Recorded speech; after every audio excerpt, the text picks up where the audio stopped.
सभी प्रेमियों को हरिओम, राम राम। कवि गुरु जी कितना अच्छा बता रहे थे, कह रहे थे ना, तुम जो बनना चाहो बन सकते हो।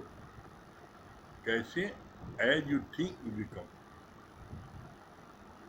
आज तक इस ब्रह्मांड में कोई व्यक्ति भी, चाहे गौतम बुद्ध हो, चाहे कबीर हो, चाहे गुरु नानक हो, जो चाह बन गए ना, उसी तरह अगर आप भी चाहोगे भगवान बनना तो आप बन नहीं सकते।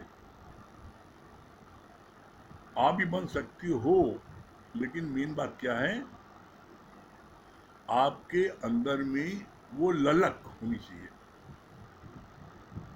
देखो आप अभी ओलंपिक में वो जिसने गोल्ड मेडल जीता है, नीरज चोपड़ा, उसके मन में एक ललक थी ना कि हमें देश के लिए कुछ करना है, तो उसने गोल्ड मेडल जीता, भारत का नाम किया, पूरे विश्व में नाम हुआ उसका। तो उसी तरीके से यदि आप ये सोच लो, कुछ भी हो जाए, हमको जो मैं ब्रह्म हूं अपने अंदर से उस ब्रह्म को प्रकट करना है, तो प्रकट हो जाएगा। हाँ, लेकिन आप समझ लो जितनी नीरज चोपड़ा ने मेहनत की है, उसकी आप आधी करोगे तो हो जाओगे ब्रह्म। आप क्या समझते हो, उन्होंने ओलंपिक में गोल्ड मेडल ऐसे जीत लिया? आप कम से कम 12 घंटे की रोज की प्रैक्टिस होती है, तब जा करके कोई जो है ऐसे अचीवमेंट करता है। ऐसे नहीं कर लेता घर बैठे अचीवमेंट, कि सोता रहे अचीवमेंट कर ले। एक खिलाड़ी बनना कोई बन सकता है, चैंपियन बनना कोई कोई होता है। तो खिलाड़ी प्लेयर तो बहुत बन जाएंगे, करोड़ों हैं, लेकिन उन करोड़ों में चैंपियन कौन है? चैंपियन एक होता है।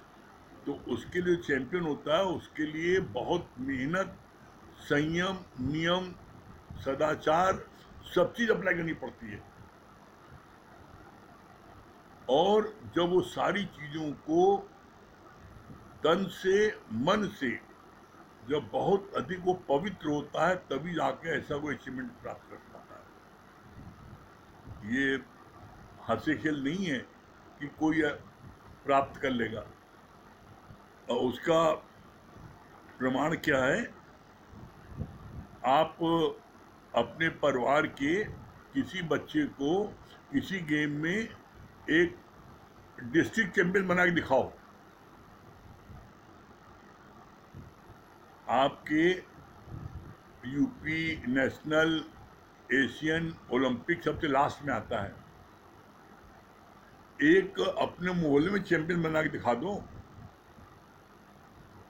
खेलते सब हैं, पढ़ते सब हैं, टॉपर एक होता है पढ़ने में, खेलने में टॉपर एक होता है।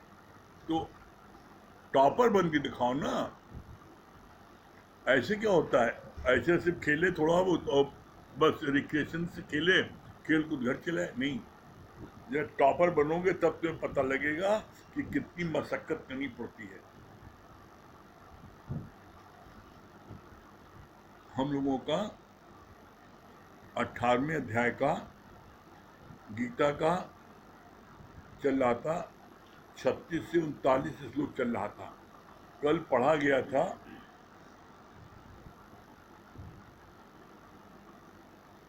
राजा को संत समारोह की बस्ती में ले गया। राजा ने नाक पर कपड़ा रख लिया। तब संत ने बताया, चमार तो इसी बस्ती में मौत से बैठे हैं, पर तुम्हें चमड़े की बास आती है। ऐसे ही आपके राजमहल में मुझे विषयों की दुर्गंध आती है। ये राजा ने उसको साबित करके दिखाया। जब राजा के महल में वो संत जी गए और जा करके अपने नाक पर रुमाल रखा, तो संत जी से पूछा राजा ने, क्या बात है, आप रुमाल क्यों? कहे, तुम्हारे राजमहल में हमको देह अध्यास और विषयों की बहुत बदबू आ रही है, हमसे बदबू सहन नहीं हो रही, इसलिए मैंने नाक पर रखा है। तो कहा, आप संत जी कैसी बात करते हैं, यहाँ तो इतनी अगरबत्ती, फुलेल, गुलाब सब तरफ महक हो रही है, आप कह रहे बदबू आ रही है। तो कहा, ऐसे तुमको समझ में नहीं आएगा, तुम मेरे साथ चलो और तुमको बताते हैं कि कैसे बदबू आती है। और जब वो राजा को चमारों की बस्ती ले गया, और चमारों की बस्ती में दूर से ही राजा ने अपनी नाक पर रुमाल रख लिया। आप कहाँ चले आए, यहाँ तो इतनी गंध है, बैठते नहीं बन रहा है। तब कहा, जैसे तुमको यहाँ पर बैठते नहीं बन रहा है, इसी तरीके से हमको तुम्हारे राजमहल में खड़े होते नहीं बन रहा था, इतनी बदबू थी। तब राजा को समझ में आया। इसके आगे आज भगवान क्या बोल रहे हैं गीता में, बहुत अच्छा पॉइंट इसमें है ये। माया के सुख सारे टेम्परेरी हैं, पर ज्ञानी की खोज है शाश्वत सुख की। सात्विक सुख मिलता है ज्ञान से, गुरु के प्रेम और भक्ति से। ये गुरुमंत्र बताया भगवान ने। सात्विक सुख क्या, पहले जानना जरूरी है। सात्विक सुख उसे बोलते हैं जो परमानेंट सुख होता है, जिसको बोलते हैं परमानेंट हैप्पीनेस, जिसको कहा जाता है जो सुख आए फिर नहीं जाए, उसका करो विचार, देखा पागल सब संसार, सुख सुख सुख करता जाए। दुनिया पागल है, किस लिए दौड़ रही है? वो समझती है धन दौलत बड़ा सुख है, जिसके पास धन दौलत है वो सबसे सुखी व्यक्ति है, और धन दौलत के लिए अपना 10-20 साल गंवा देता है, जितना चाहता है उससे ज्यादा कमा लेता है, और जब देखता है इसमें सुख नहीं, इसमें और बवाल है। आप देख लो भाई, एक जो मस्ती से खा पी के आराम सो रहा है, उसको न इनकम टैक्स की डर, न सेल टैक्स की डर, सिपाही की डर, न बदमाश की डर, चोरों की डर, लफक की डर नहीं। और जो जितना रही तो उसको सब पर डर है, फिरौती वालों का, बदमाशों का, पुलिस का, इनकम टैक्स, सेल टैक्स है, जितनी एजेंसी गवर्नमेंट सब का डर है। छापा उन्हीं को पड़ता है। कभी आज तक सुना आपने किसी ठेले वाले को छापा पड़ा हो, रिक्शे वाले को छापा पड़ा? तो छापा उन्हीं को पड़ता है ना, तो रात दिन उनको डर होता है। जब पैसा कमा लेता है, जब दिखा रही इससे बड़ा बवाल, इससे कोई फायदा नहीं ना, तब फिर वो दूसरा सुख कौन सा भागता है? दूसरा सुख सोचता है शादी ब्याह कर ले, इससे बड़ा मजा है। शादी ब्याह कर लेता है, 2-4 लड़के बच्चे पैदा कर लिया, देखा रहे इसमें और बवाल है? 2 घड़ी के सुख के लिए सारी जिंदगी लौंडों की सुनो, उनकी टट्टी पेशाब धो, उनको स्कूल पहुंचाओ, उनके लिए फलाना चीज करो सब, फिर देखा इसमें सुख नहीं ना। नहीं, बड़ी कोठी बनवा लो, उससे बड़ा सुख होगा, खूब चैन सोएंगे। जब कोठी बनवा ली तो देखिए आज यहाँ पाइप चू रहा है, आज यहाँ चू रहा है, आज यहाँ फटा है, बड़ा बवाल। जब तीनों सुख में वो अपनी 50 साल 60 साल गंवा देता है, तब उसको होश आता है कि जो सुख मैं ढूंढ रहा था वो सुख तुमको मिला नहीं। और जब किसी चीज की खोज होती है तो फिर वो चीज मिल जाती है। जब वो खोजता, मुझको इन तीनों जगह मैं गया, मुझको खुद सुख नहीं मिला, जो परमानेंट सुख खोज रहा था, तब उसको किसी भगत के माध्यम से सत्संग रास्ता मिलता है। और जब वो सत्संग आता है, तब जो है वो कहता, अरे जो सुख पायो मैं राम भजन में, सो सुख नहीं अमीरी। तब उसको एहसास होता, तब वो कहता मैं अपने जीवन के अनुभव से कह रहा हूं। ये बात भी हम भी अपने जीवन के अनुभव से कह रहे हैं कि बहुत धन दौलत कमाई, बहुत विषय विकार में गिरे, बहुत बड़ा सब बनवा लिया, महल बनवा लिया, लेकिन सुख किसी जगह नहीं है। जो सुख यहाँ आज मिल रहा है, ये सुख कहीं पर नहीं है। इस सुख में जो आनंद की प्राप्त होती है, वो आनंद की प्राप्ति न धन कमाने में, न विषयों में गिरने में, और न आपके कोठी बंगले में। जितनी चीजें बाहर जगत की हैं, वहां पर सिर्फ 2 मिनट का सुख है। आप किसी चीज को ले लो, आपने देखा पूरा कमरा भरा है नोटों से, देखा बड़ा मजा आ गया। कोठी बंगला देखा, बड़ा मजा आ गया, बड़ी सुंदर पत्नी है, बड़ा मजा आ गया। फिर 2 मिनट बाद फिर वही उदासी, फिर मायूसी। तो जो सुख की तलाश व्यक्ति कर रहा है, वो सुख उसको पता नहीं ना। वो सुख की तलाश कर रहा है शांति की, वो सुख कर रहा है सुख नहीं, आनंद की। तो जो आनंद और शांति जो हमको परमात्मा के चरणों में मिलती है, वचन में मिलती है, वो हमको कहीं नहीं मिल सकती। और इसका प्रमाण है, प्रमाण क्या है? जब लक्ष्मी जी ने नारायण को कहा कि तुम कैसे धरती पर बंटवारा करते हो, देते लेते हो, सब लोग रो रहे हैं, अरे जो मांगे बार दे दो, किस्सा खत्म, कम से कम सब शांत हो जाए। कह लक्ष्मी भाई तुम भाई हमसे ज़्यादा होशियार हो, तुम भाई जो जो मांगे दे दो, हम तो दे के थक गए, कोई हमसे संतुष्ट नहीं होता है। कह ठीक है ला दो, हम बांटते हैं। और लेके थाल से आगे जाने लगी। जब जाने लगी तो नारायण ने कहा हमें दिखा जाना तुम। तो थाल जब लेके आई तो उन्होंने ऐसे हाथ फेरा और चरणों से हाथ किया। लक्ष्मी ने गौर देखा क्या निकाला है, देखा कुछ नहीं निकाला। तो अहंकारी व्यक्ति जो फिर अपनी ऐट में चला जाता है, चली गई। देहात में गई, उन्होंने एक महिला से कहा एक गिलास पानी दे दो, तो पानी दिया, उसको सोने गिलास कर दिया। अरे तो लक्ष्मी जी पहचान गई। अरे भैया तुम लोग पहचान ही गए तो अब तुम जो मांगो तुम्हें मिल जाएगा, दे देंगे। अब बेचारी देहाती गरीब औरतें, अब जिसके पास में एक टुटई झोपड़ी नहीं ना, वो कहता है लक्ष्मी माँ हमें कम से कम एक झोपड़ी दे दो, कम से कम अपना सर तो छुपा ली, झोपड़ी का जॉब मिल जाएगी, एवं मस्त। अब जो बहुत गरीब जिनके पास में 1 रुपए नहीं है, बेचारे किसी तरीके से लकड़ी बीन करके बड़े मुश्किल से गुजारा बसर करते हैं दिन भर। वो कहता है लक्ष्मी माँ हमें आप 1 लाख दे दे तो फिर हम सारी जिंदगी बस सुख से रहेंगे, एवं मस्त। जिसके पास एक भी औलाद नहीं थी, उसने कहा एक औलाद तो कम से कम दे दो, हमारे लिए चिराग कर रोशन करे हमारे खानदान में। सब जो मांगा जिसने दे दिया। अब लक्ष्मी बड़ी इतलाती वापस आई और कहा देखा तुम्हें बांटे के शोहर बिल्कुल नहीं ना, हमने बांट के कितना लोग सब सुख हैं, कितने कितने खुश हैं। ठीक है लक्ष्मी बहुत अच्छी बात है, हम यही चाहते हैं सब लोग खुश रहे, तुमने बांट दिया बहुत अच्छी बात है। 10 ही मिनट बाद आवाज आ रही, चला रही बचाओ बचाओ बचाओ। लक्ष्मी देखो क्या बात है। लक्ष्मी ने देखा कि जिस औरत ने कहा था लक्ष्मी जी एक कुटिया दे दो कभी सर छपा ले, उसका पति उसको डंडी डंडा मार रहा था। अरे जब लक्ष्मी जी तुमसे पूछ रही थी क्या चाहिए तो तुम कुटिया कहाँ मांगे हो, कोठी मांगना था, बुद्धि नहीं ना, डंडी डंडा। और चिल्ला दिया हमें रहने की जगह नहीं तो कुटिया मांग लिया। अब जिसने 1 लाख मांगा था उसका पति उसको डंडी ने मांग रहा था।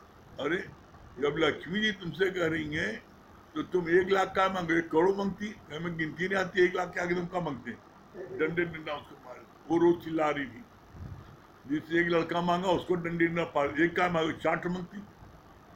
तो मनुष्य की ये फितरत है, जब जो चीज नहीं होती है वो चाहता है मिल जाए, जो मिल जाती है तो उसके आगे सोचता है, उसके आगे सोचता है।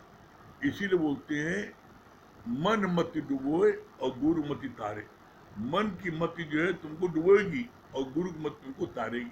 तो तुम जो है गुरु की मत से चलोगे तो तुम्हारे को हमेशा आनंद की प्राप्ति होगी। फिर आगे बोला, कितनी अच्छी बात बोली भगवान ने, सात्विक सुख, ये माया के सुख सारे टेम्परेरी हैं, पर ज्ञानी की खोज है शाश्वत सुख की।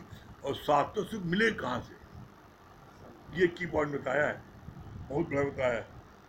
सात्विक सुख मिलता है ज्ञान से, गुरु के प्रेम और भक्ति से। कितना सरल उपाय बता दिया। शाश्वत सुख मिलता है गुरु के ज्ञान से, प्रेम से और भक्ति से। पहले ज्ञान। क्यों? अगर आप ज्ञान नहीं होगा, बिना ज्ञान के हर कोई धोखा खाए और निश्चित पूछियो पूछाए। तो शाश्वत सुख आपको मिलेगा, जो इसमें मेन पॉइंट है क्या है? प्रेम और भक्ति से। गुरु से प्रेम और भक्ति अगर तुम करोगे तो तुमको शाश्वत सुख तुमको ऐसे गिलोय मिल जाएगा। और कभी आप देख लेना, ये बात भी अपने हम जीवन के अनुभव से कह रहे हैं, कभी आप जैसे गुरु के प्रेम में आप डूबे रहो, गुरु को भजन गा रहे हो, तो आपके अंदर में इतना मन प्रफुल्लित होता है और प्रेम की आंसू आने लगते हैं। यही है शाश्वत सुख। और उस समय जो आनंद की प्राप्त होती है, जिसमें प्रेमांसु निकलते हैं, उसमें मतलब उस सुख का अंदाजा नहीं है। उस सुख को तो सिर्फ वही कहते हैं जिसके जिसने पिया वही जाने। जिसको वो प्रेम के आंसू आते हैं, वही सुख को जान सकता है। और वो प्रेम के आंसू कब आएंगे? जब तुम्हारा गुरु से अतिशय प्रेम होगा। जैसे तुम अपने इकलौते बेटे से अतिशय मोह करते हो, अपने इकलौते बेटे से इतना मोह करते हो कि तुम उसको 2 मिनट भी नहीं देखो तो बेचैनी आती हो। तो इसी तरीके से तुम्हारा गुरु से प्रेम हो जाएगा तो तुम्हारा मोह छूट जाएगा और प्रेम तुम्हारा, और तुमको इसमें तुमको परमानेंट हैप्पीनेस, शाश्वत सुख तुमको प्राप्त होगा। फिर आगे क्या बोला? राजसी सुख के बता रहे। राजसी सुख बाहर से तो अट्रैक्टिव लग भासते हैं, पर इनका अंत दुखद है। इतना तो मनुष्य उन सुखों में फंस जाता है कि गुरु भी कितनी मेहनत करके निकालता, फिर भी मन निकल नहीं पाता। ज्ञान से जब जागृत आती है तभी इन सुखों का इन सुखों का भान होता है कि कैसे ये दुख रूप है। जो तुम राजसी सुख प्राप्त करते हो, पत्नी से विषय विकारों में गिरने पर, माया में, जो तुमको सुख होता है राजसी, ये बाहर से देखने में बड़ा अट्रैक्टिव है। क्यों अट्रैक्टिव है? खूब बड़ी तुम्हारी कोठी हो गई, नौकर है, चाकर है, गाड़ी है, घोड़ा, खूब तुम्हारा ऐश आराम हो गया, तुम बड़ा सुख तुमने लिया विषय विकार गिरने पर। तो ये जो यहाँ जो लिया तुमने सुख, ये शुरू में बड़े अट्रैक्टिव है, लेकिन इसका अंत दुखद है। क्यों दुखद है? जब तुम इसमें गिरते हो तो पता है, बहुत कम लोग जानते होंगे, ये प्रूफ है, ये डॉक्टर ने प्रूफ किया है। जब आप विषय विकार में गिरते हो तो आपका जो एनर्जी लास्ट होती है, तो बोला जो 40 बूंद खून से एक बूंद वीर बनता है। और आप जब विषय विकार में गिरते हो तो कितना आपका लास्ट हुआ। इसका बोला अंत नुकसानदेह क्या है? अंत है बीमारी, कमजोरी, आपके 20 प्रकार की बीमारी आपके पैदा हो गई, तो फिर आप जो है दुखद हो गया।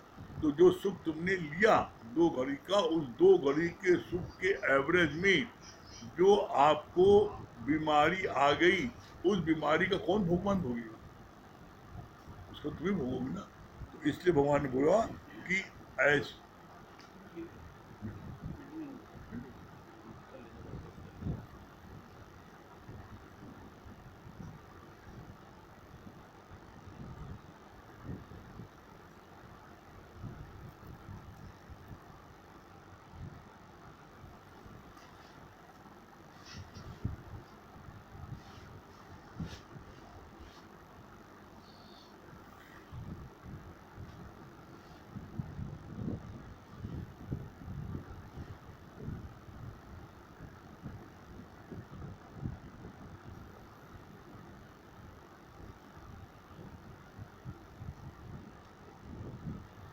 हरिओम। देखिए आज एक बहुत अच्छी बात पढ़ रहे थे, तो भगवान उसमें बता रहे थे कि देखो ज्ञानी जो होता है वो भगवान के किसी भी कार्य में हस्तक्षेप नहीं करता है और वो हर चीज़ को एज इट इज स्वीकार कर लेता है। जैसे ज्ञानी और अज्ञानी के बारे में बता रहे थे कि जो अज्ञानी होता है वो हर एक व्यक्ति को अपने अनुरूप बना करके स्वीकार करना चाहता है, और जो ज्ञानी होता है वो जो जैसा है उसको एज इट इज स्वीकार कर लेता है। बस यही अंतर होता है। तो भगवान उस पर बहुत अच्छी बात बता रहे थे। कहा कि देखो, एक उसका दृष्टांत बता रहे थे कि एक बार भगवान विष्णु जो है वो गरुड़ पे सवारी करके कैलाश पर्वत भगवान शिव से मिलने पहुँचे।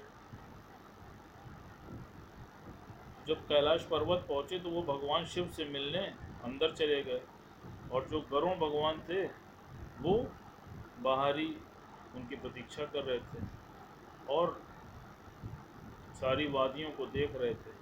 तो उसी समय उनकी निगाह एक बहुत ही सुंदर पक्षी पे पड़ी जो वहाँ पर बैठा हुआ था, और वो पक्षी बड़ा ही मासूम, कोमल और ठंड से ठिठुर रहा था। तो गरुड़ देवता की निगाह उस पर पड़ी, और उस पर पड़ने के बाद ही उन्होंने दूर से यमराज को आते हुए देखा, और ये भी देखा कि यमराज की जो निगाह है वो उस पक्षी पर बहुत एकाग्र होकर के यमराज उस पक्षी को देख रहे थे, और देखते हुए वो कैलाश पर्वत तक आ गए, और आने के बाद वो भी भगवान शिव से मिलने अंदर चले गए। तो गरुड़ देवता के मन में ये भाव आया कि क्यों ना इस पक्षी को मैं यहाँ से हटा दूँ, और अगर इसको मैं हटा देता हूँ तो उसके दो फायदे हो जाएंगे। का एक फ़ायदा ये हो जाएगा, एक तो वो ठंड से बच जाएगा, उसको किसी गर्म पहाड़ी पर ले जा कर के छोड़ देता हूँ, और दूसरा कि वो यमराज की निगाह से बच जाएगा। तो गरुड़ देवता को उस पक्षी पर दया आ गई, और उन्होंने उस पक्षी को अपनी चोंच पे बैठाकर उसको बहुत दूर जो गर्म पहाड़ी थी वहाँ पर ले जा कर के उस पक्षी को छोड़ दिया, और छोड़ने के बाद पुनः वो वापस उस कैलाश पर्वत पर आकर बैठ गए। यमराज जब भगवान शिव से वार्ता करके बाहर निकले तो उन्होंने उस पक्षी को नहीं पाया। तो जब पक्षी को नहीं पाया तो उन्होंने गरुड़ देवता से उस पक्षी के बारे में पूछा कि वो पक्षी कहाँ गया।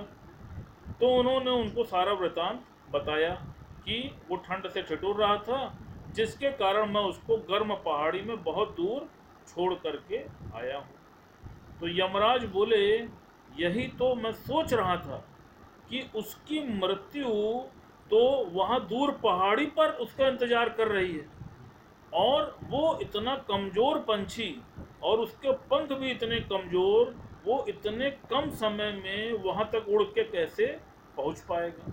तो अतः तुमने तो भावी का कार्य आसान कर दिया, और तुमने बहुत ही नेक कार्य किया। तो भगवान ने क्या बताया इसका सिद्धांत, कहा देखो, होनी हो के रहे, अनहोनी ना होए। अज्ञानता में हम हर चीज को ये मानते हैं कि ये अन्याय मेरे ही साथ हो गया। भगवान ने क्या बोला, अन्याय का संधि विच्छेद करके बताया। अन्याय का मतलब क्या है, अन्य आय। अन्य आय तो मनुष्य की होती है, भगवान की कोई अन्य आय थोड़ी नहीं है, तो वो किसी के साथ क्यों अन्याय करेगा। और फिर गुरुजी ने क्या बोला, कहा सारी पिक्चर बन चुकी है, अब कुछ बनना नहीं। ज्ञान में आने के बाद ये हमारा मन स्वीकार कर लेता है कि हाँ, जो भी पिक्चर हमारी बननी थी वो पिक्चर बन चुकी है, अब कुछ बनना नहीं है। और अज्ञानता में हम बार बार ये चीज़ बोलते हैं कि हमारे साथ भगवान ने ऐसा क्यों कर दिया, हमारे साथ भगवान ने ऐसा क्यों कर दिया, हमने कौन सा पाप कर दिया। क्यों? क्योंकि हम उस चीज़ को एडमिट नहीं कर पाते हैं। जैसा कि देखिए कई बार ये बात चली है और लोगों के साथ हुआ है कि कोई व्यक्ति पता लगा दुकान से अपने घर आ गया, और आने के बाद फिर पुनः किसी कार्य के लिए बाहर गया और उसकी मृत्यु हो गई।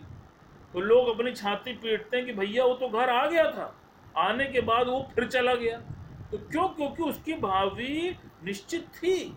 अज्ञानता में हम इस बात को स्वीकार नहीं कर पाते हैं, और ज्ञान में आने के बाद हम इस चीज को स्वीकार कर लेते हैं। क्यों? क्योंकि ये हमारा होना तय था। फिर देखिए भाभी कितनी बलवान है।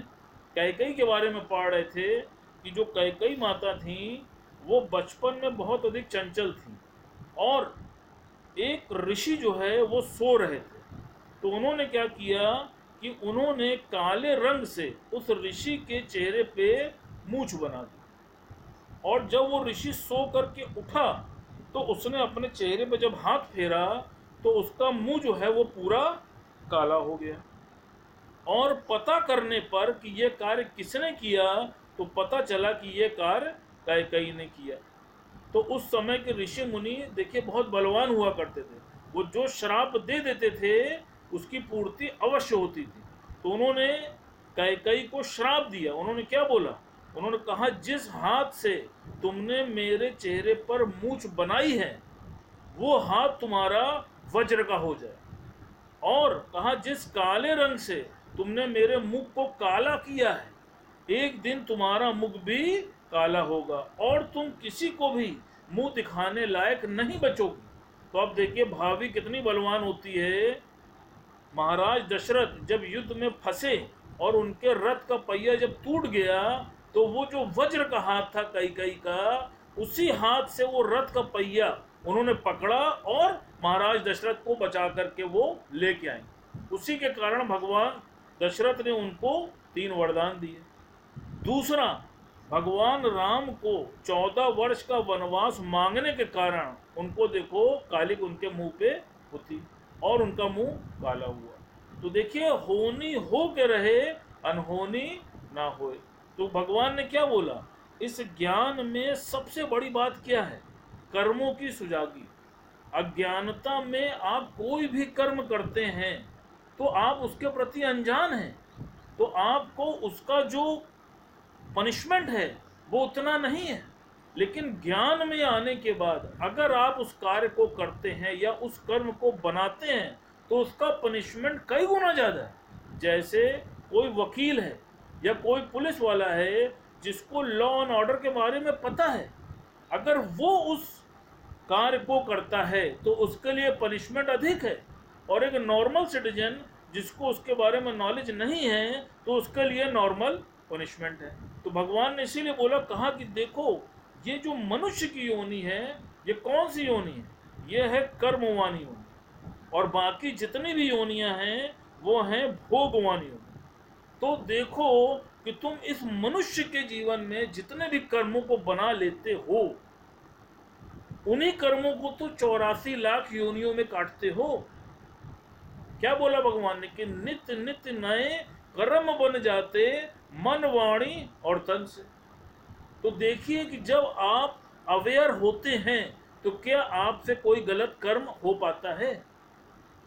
गलत कर्म ही तब होता है जब आप अज्ञानता में होते हैं। जैसे कई बात चली है ना कि अंधकार में ही तो भय लगता है, प्रकाश में क्या हम भयभीत होते हैं? तो इसी प्रकार ज्ञान रूपी प्रकाश जब आपके अंदर विद्यमान हो जाता है तो आपसे कभी भी कोई भी गलत कार्य हो ही नहीं सकता, इम्पॉसिबल है। और यही इस ज्ञान की महानता है। भगवान कृष्ण ने गीता में क्या बोला है कि हे अर्जुन, तू कर्म करने के लिए स्वतंत्र है पर फल भोगने के लिए परतंत्र है। अब कर्म करने के लिए भगवान ने तुमको स्वतंत्र छोड़ दिया है, अब तुम जैसा चाहे वैसा कर्म कर लो। तो देखिए कि ज्ञान में आने के बाद कभी भी आप गलत कर्म कर ही नहीं सकते। क्यों? क्योंकि आपका अंतःकरण इतना अधिक पाक साफ हो जाता है कि वहां पर कोई भी गलत वस्तु ठहर ही नहीं सकती। तो इसीलिए भगवान ने बोला है कि कर्मों की सुजागी को विशेष ध्यान देना है और परमात्मा के निमित्त होकर के हर कार्य को करते जाना है। फिर भगवान बहुत अच्छा इस पे बता रहे थे, कहा कि देखो एक बार एक शिष्य अपने गुरु के पास आया और आ करके उसने गुरु से बोला कि गुरुजी मेरे पुत्र का शरीर शांत हो गया है। गुरु ने उसकी बात को सुना और सुनने के बाद बोला कि ऐसा भी होता है। तो उस शिष्य को बड़ी हैरानी हुई और उसको बड़ी अंदर से पीड़ा पहुंची कि मैंने गुरु को अपने पुत्र के शरीर शांत होने की सूचना दी, लेकिन मेरे गुरु ने इस पे कोई भी संवेदना व्यक्त नहीं की। तो उसको बड़ी अंदर से पीड़ा पहुंची। कुछ दिनों के बाद उसकी पत्नी का शरीर शांत हो गया। वो फिर गुरु के पास आया और आ करके उसने गुरु से फिर बोला कि गुरुजी मेरी पत्नी का शरीर शांत हो गया है। गुरु ने फिर उसकी बात सुनी और सुनने के बाद फिर बोला कोई बात नहीं, ऐसा भी होता है। अब वो बड़ा ही अचंभित था कि गुरु को क्या हो गया है, ये तो कोई रिएक्शन ही नहीं देता है। अब वो मन ही मन बड़ा दुखी था और कुछ दिनों के बाद उसको धन में बहुत अधिक हानि पहुंची। अब वो फिर भागा भागा गुरु के पास आया और आकर के गुरु से बोला कि गुरुजी मेरे पास जितना भी धन था वो सब हानि में चला गया, अब मेरे पास कुछ भी नहीं बचा। गुरु ने फिर उसकी बात सुनी और सुनने के बाद फिर बोला कि ऐसा भी होता है। इस बार उसको इतना अधिक क्रोध आया, इतना ज्यादा वो उसको क्रोध आया कि उसने क्रोध में आकर के गुरु को एक झापड़ मार दिया। और जैसे ही झापड़ मारा तो गुरु मुस्कुराया और मुस्कुरा करके फिर उससे बोला कि बेटा ऐसा भी होता है। तो वो जो लड़का था वो पानी पानी हो गया और उसने इस बात को महसूस किया कि देखो गुरु जो कहता है उसको करके दिखाता है, और वो गुरु के ही चरणों में नतमस्तक हो गया। भगवान ने क्या बोला? इसलिए भगवान ने बोला इसका सिद्धांत कि नथिंग न्यू अंडर द सन, सूरज के नीचे कोई भी नई बात नहीं है। दादा भगवान का कोड है ना कि नथिंग न्यू अंडर द सन, जो तुम्हारे साथ हो रहा है तुमसे पहले किसी और के साथ हो चुका है, तो फिर उसके लिए क्या पीड़ा, क्यों रोना, क्या सहना। और आप देखो कि जो कष्ट परमात्मा ने तुमको दिया है उससे भी बड़े बड़े कष्ट दुनिया में लोगों को दिए हैं, लेकिन तुम सिर्फ अपने कष्ट को देखते हो, दुनिया में बाहर निकल करके औरों के कष्ट को नहीं देखते हो। जैसे कई बार बात चली सत्संग में ना कि एक बार भगवान के भक्तों ने भगवान से बोला, कहा प्रभु उसका कष्ट तो कम है, मेरा कष्ट तो ज्यादा है। और सभी लोग अपने अपने कष्टों के बारे में ईश्वर से चर्चा करने लगे। तो भगवान ने क्या बोला? भगवान ने कहा एक काम करो, तुम 10 लोग अपने कष्ट की एक गठरिया बांध के ले आओ और नदी किनारे कल सवेरे ले करके पहुंच जाना। सब लोग आए और अपनी गठरी ले करके वहां पहुंच गए। अब पहुंचने के बाद सब ने अपनी अपनी गठरी वहां पर रख दी। फिर भगवान ने क्या कहा? कहा अब ऐसा करो कि वो जो 10 गठरी है उसमें से तुम्हें जो गठरी सबसे अच्छी लगती है वो गठरी तुम जा करके ले लो। तो जब व्यक्ति वहां पर अपनी गठरी लेने पहुंचा तो उसके मन में भाव आया कि भैया ऐसा ना हो कि हमसे भी ज्यादा पीड़ादायक इसकी गठरी में हो। क्यों? क्योंकि हमको तो बीमारी है गैस की, कहीं इसको बीमारी कैंसर की ना हो। तो अब वो डर के मारे वो दूसरी गठरी उठा ही ना पाए। तो जितने भी 10 उनके शिष्य थे वो सब के सब वापस अपनी ही गठरी उठा करके ले करके वापस चले। तो भगवान ने यही सिद्धांत बताया। कहा इसी प्रकार देखो गीता में इसीलिए निष्काम कर्म योग पे जोड़ दिया गया कि जब तुम निष्काम कार्य पे निकलोगे, जब तुम दूसरे की पीड़ा को देखोगे, तब तुमको अपना कष्ट बहुत कम प्रतीत होगा, और नहीं तो तुम्हें अपना ही कष्ट सबसे अधिक प्रतीत होता है। फिर भगवान बता रहे थे, कहा कि देखो सत्संग की महानता पे बता रहे थे। कहा कि एक बार 2 व्यक्ति नदी में डूब रहे थे और बहुत बचने की चेष्टा कर रहे थे, लेकिन जितना बचने की कोशिश करें उतना ही वो डूबते चले जाएं। तो डूबते डूबते एक व्यक्ति को लकड़ी का एक डंडा मिला और उसने क्या किया, उस लकड़ी के डंडे को पकड़ लिया और पकड़ करके वो तैरने लगा, डूबने से बच गया। और जो दूसरा व्यक्ति डूब रहा था वो डूबते डूबते जब काफी दूर निकल गया तो उसको एक पतली सी कोई डोर दिखी, जो नदी के किनारे कुछ लोग खड़े होकर के उन्होंने उस डोर को फेंका था उस व्यक्ति को बचाने के लिए। उसने वो पतली सी डोर पकड़ ली और पकड़ करके तैरने लगा। अब मरता क्या ना करता, तो वो तैरते तैरते उस डोर को उसने पकड़ लिया। थोड़ी देर के बाद ये महसूस हुआ कि देखिए जो लकड़ी का जो गट्ठा था वो उस रस्सी के मुकाबले बहुत अधिक मजबूत था और जो रस्सी थी वो बहुत अधिक कमजोर थी। लेकिन तैरते तैरते वो जो लकड़ी का गट्ठा वाला व्यक्ति था वो आगे फॉल में जाकर गिर गया और डूबकर मर गया। लेकिन वो जो रस्सी जिस व्यक्ति ने पकड़ रखी थी वो तैरते तैरते कोने आ गया और बच गया। तो भगवान ने इसका सिद्धांत बहुत अच्छा बोला, कहा देखो इसी प्रकार वो जो लकड़ी है, जो मजबूत लकड़ी जो तुमको भास रही है, तुमको लग रहा है कि ये बहुत अधिक मजबूत है और ये मुझे बचा लेगी, तो कहा वो क्या है, वो माया है। कहा संसार में धन है, दौलत है, मकान है, दुकान है, प्रॉपर्टी है, बच्चे हैं, रिश्तेदार हैं, तुमको लगता है कि ये सब से हमारे अंदर बहुत अधिक मजबूती है, लेकिन इस भव सागर से वो तुमको बचा नहीं पाएंगे और तुम उसमें डूब के मर जाओगे।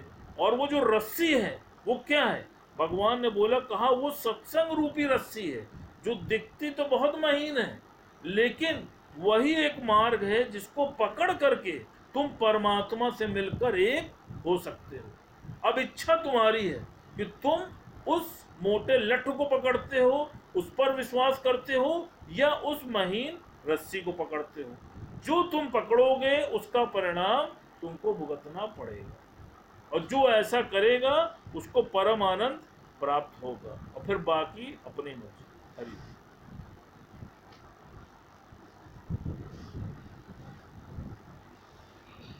हाँ पूजा जी,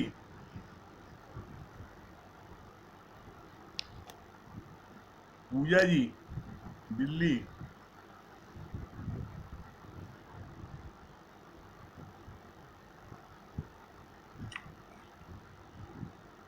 हरिओम गुरुजी। हाँ क्या बता रही पूजा जी?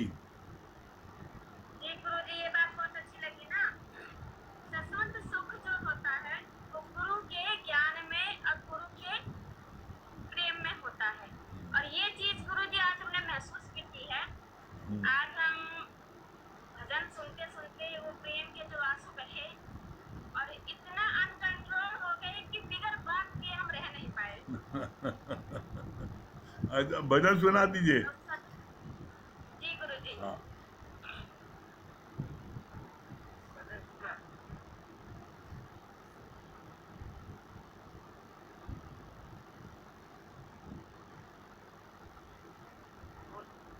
ये भजन जो है हमारे गुरु जी के लिए है और हम अपना वादा जो है, जो गुरु जी ने हमसे वादा किया है, वो वादा याद दिलाने के लिए गा रहे हैं। तो स्वीकार कीजिएगा गुरु जी। जो वादा किया वो निभाना पड़ेगा, जो वादा किया सतगुरु प्यारे हमको आना पड़ेगा, जो वादा किया वो निभाना पड़ेगा, निभाना शांति जी भजन नाम पड़ेगा। सुनो। दुनिया का दुख हरने वाले, दुनिया का दुख हरने वाले, तेरे दर पे आते सवारे, जो सतगुरु तुमने वादा किया था तुमको आना पड़ेगा, जो वादा किया वो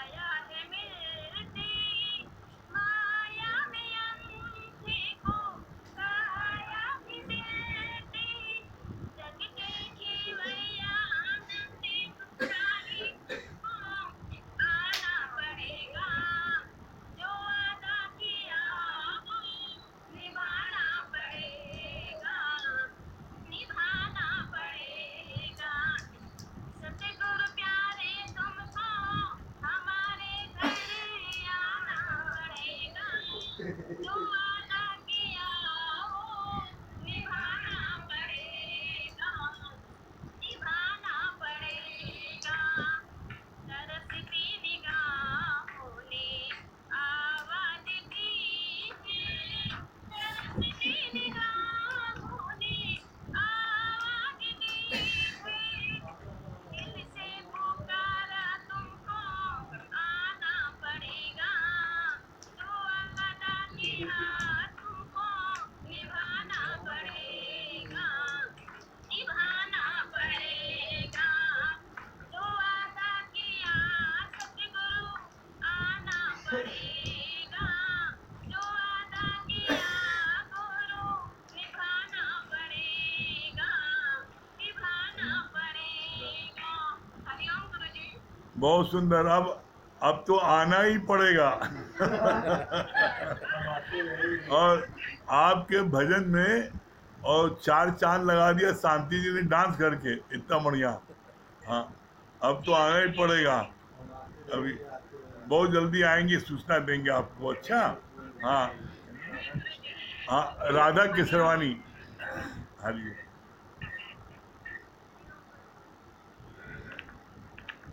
हरिओम।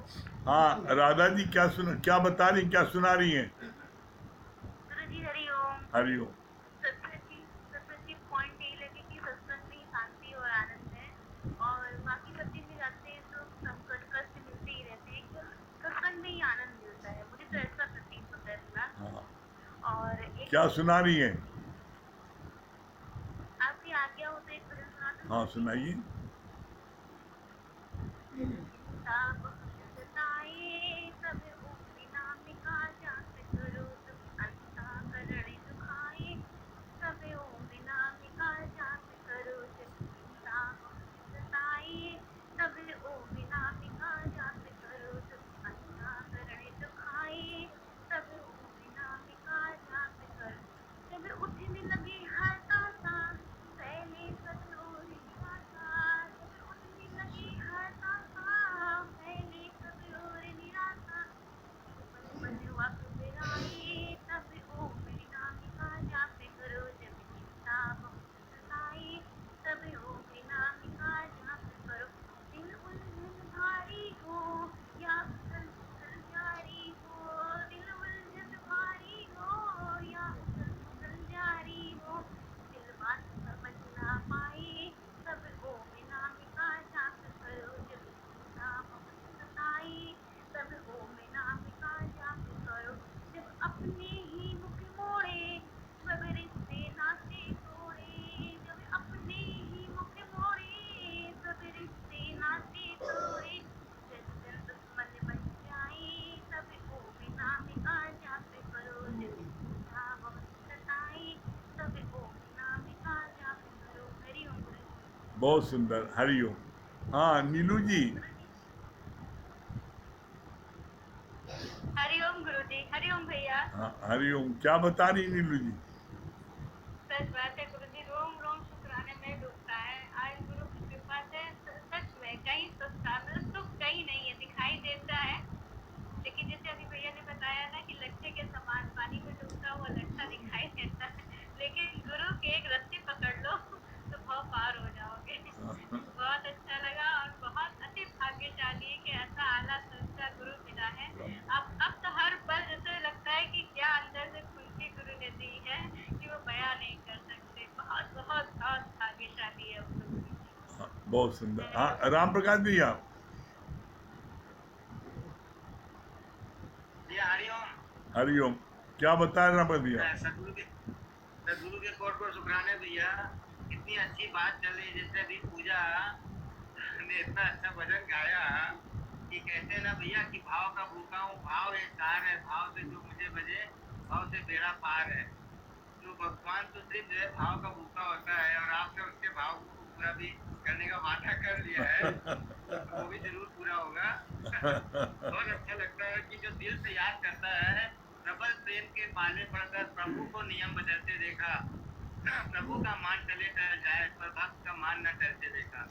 प्रभु अपने भक्तों के मान को कभी टालता नहीं भैया। वो दिन भी आएगा जब पूजा का मन जो है, जो भी उसने मांगा है आज आपसे, वो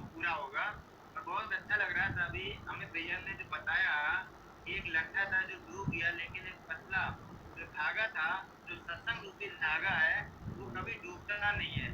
जब हम गुरु के सहारे रहते हैं, प्रभु के सहारे रहते हैं, तो वो हमेशा हमें बचाता है, वो कभी डूबने नहीं देता। इसलिए हमेशा सत्संग भगवान को आगे रखें, सत्संग में रहेंगे तो हमेशा बच जाएंगे, कभी डूबने नहीं पाएंगे। बहुत सुंदर, बहुत बढ़िया। मंगल भैया। शुक्रिया भैया।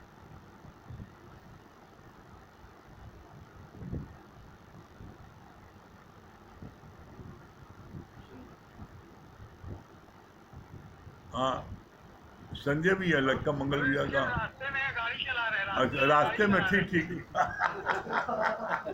लड़के कोई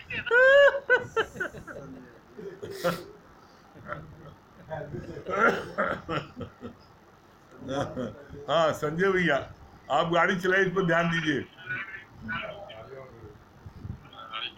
बात बहुत अच्छी बताई आपने, जैसे आगे फोटो नहीं आ रही है, और सोने के गिलास का भी कितना अच्छा आपने वीडियो ऑन करिए।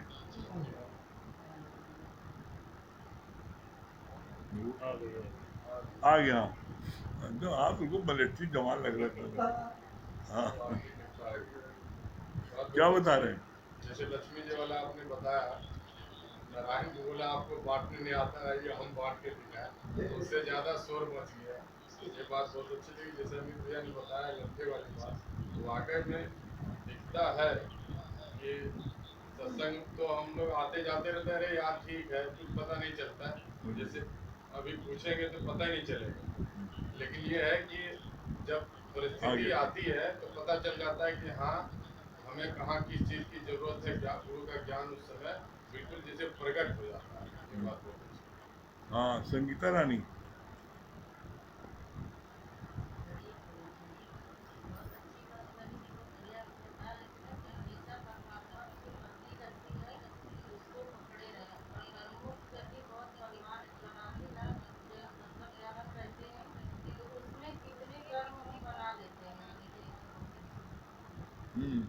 चित्रा जी।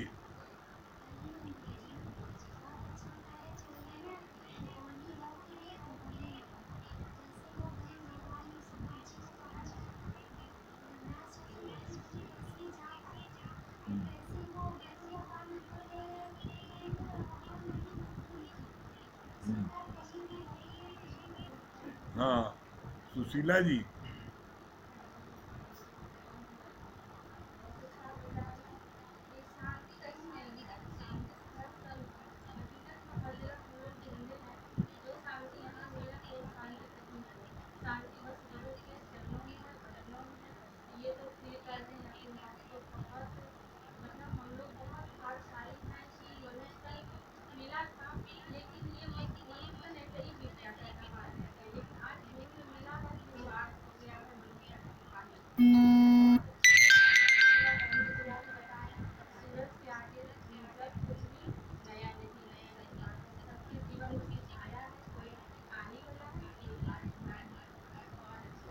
सज्जन भैया।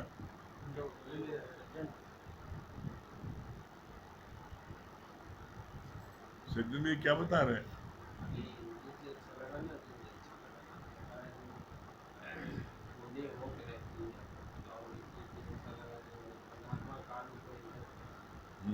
जगदीश भैया।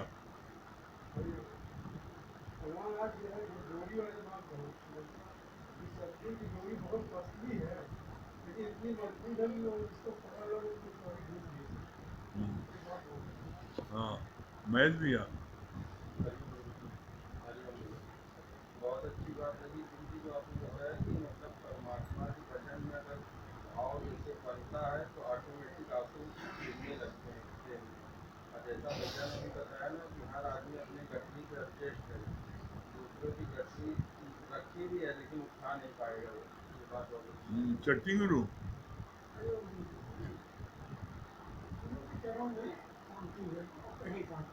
हाँ, सब मेन पॉइंट पकड़ लिया तूने। उसे शांति से हाँ, बता दिया जाएगा। द्वारका भैया।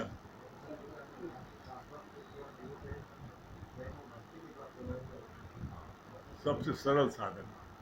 हाँ, मुंशी जी। यही अभी बहुत अच्छी बात बताया कि मोटी लकड़ी पकड़ने से पार नहीं हो, वहीं डूब जाओगे जगह पर जहाँ पकड़ो, हाँ और पतली रस्सी सत्संग वाली पकड़ोगे तो पार हाँ। एक आध बिरहा सुना दी अपने बहुत दिन से आपका नहीं हुआ है। हाँ, बिहारी वाला आ रहे आप लोगों को दिखाई पड़ रहे मलेठी सोल्जर।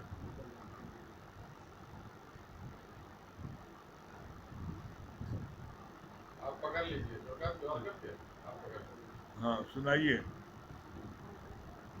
कुछ न बिगड़ेगा तेरा सतगुरु शरण आने के बाद, हर खुशी मिल जाएगी कदमों में झुक जाने के बाद। जब तलक है भेद मन में कुछ नहीं बन पाएगा, जब तलक है भेद मन में कुछ नहीं बन पाएगा। रंग लाएगी ये भक्ति भेद मिट जाने के बाद, रंग लाई ये भक्ति भेद मिट जाने के बाद, कुछ न बिगड़ेगा तेरा सतगुरु शरण आने के बाद। हर खुशी मिल जाएगी कदमों में झुक जाने के बाद। प्यार के मंजिल के राही दर कभी पाते नहीं, प्रेम के मंजिल के राही दर कभी पाते नहीं। जान दीजिए वो नरेंद्र ही दीजिए, नरेंद्र आगे पकड़ रहे होते हैं। नरेंद्र भैया आए। हाँ नरेंद्र भाई क्या सुना रहे हैं, सुनाइए।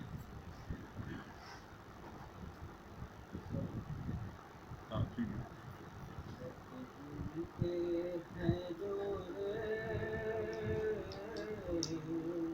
उन्हें दर्द न लागा कोई, उन्हें दर्द न लागा को सतगुरु के हैं जोड़े,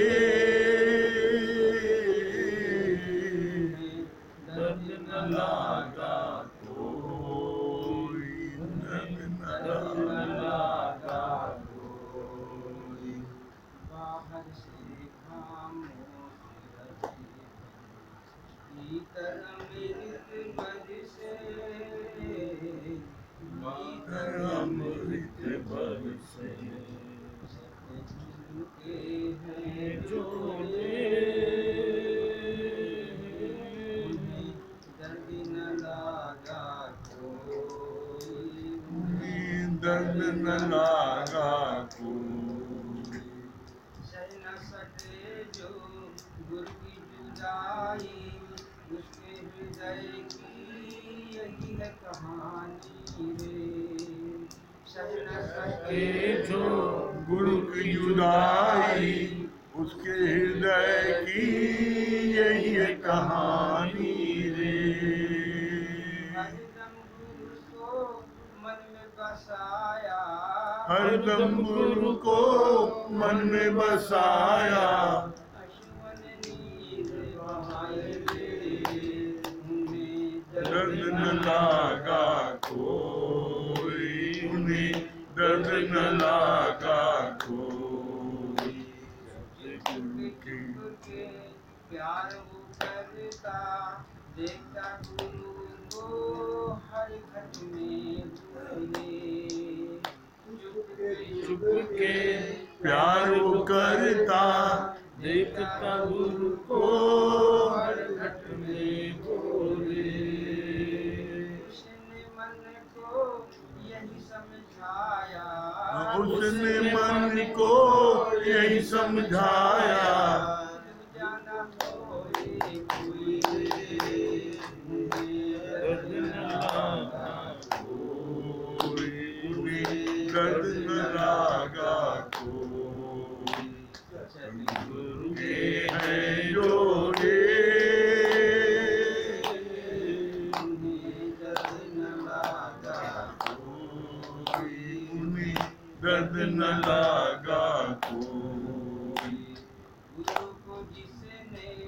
मन में बसाया उसका बेड़ा पार हो जाए रे।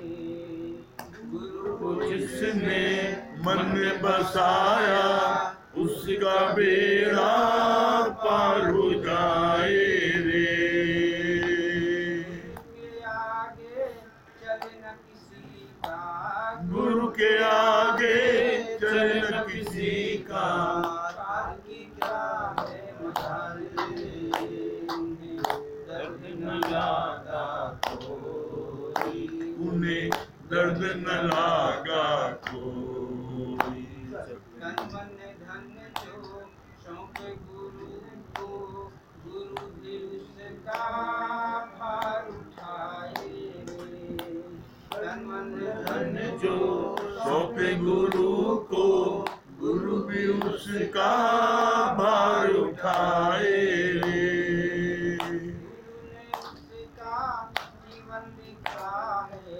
गुरु ने उसका जीवन लिखा है, शोरे की कला में कोई रे। दर्द न लागा कोई, उन्हें दर्द न लागा। बहुत बढ़िया, मेरे लिए बहुत बढ़िया, वेरी गुड, बहुत सुंदर। चलिए समय हो रहा है, ओम का जाप कर लें 3 बार।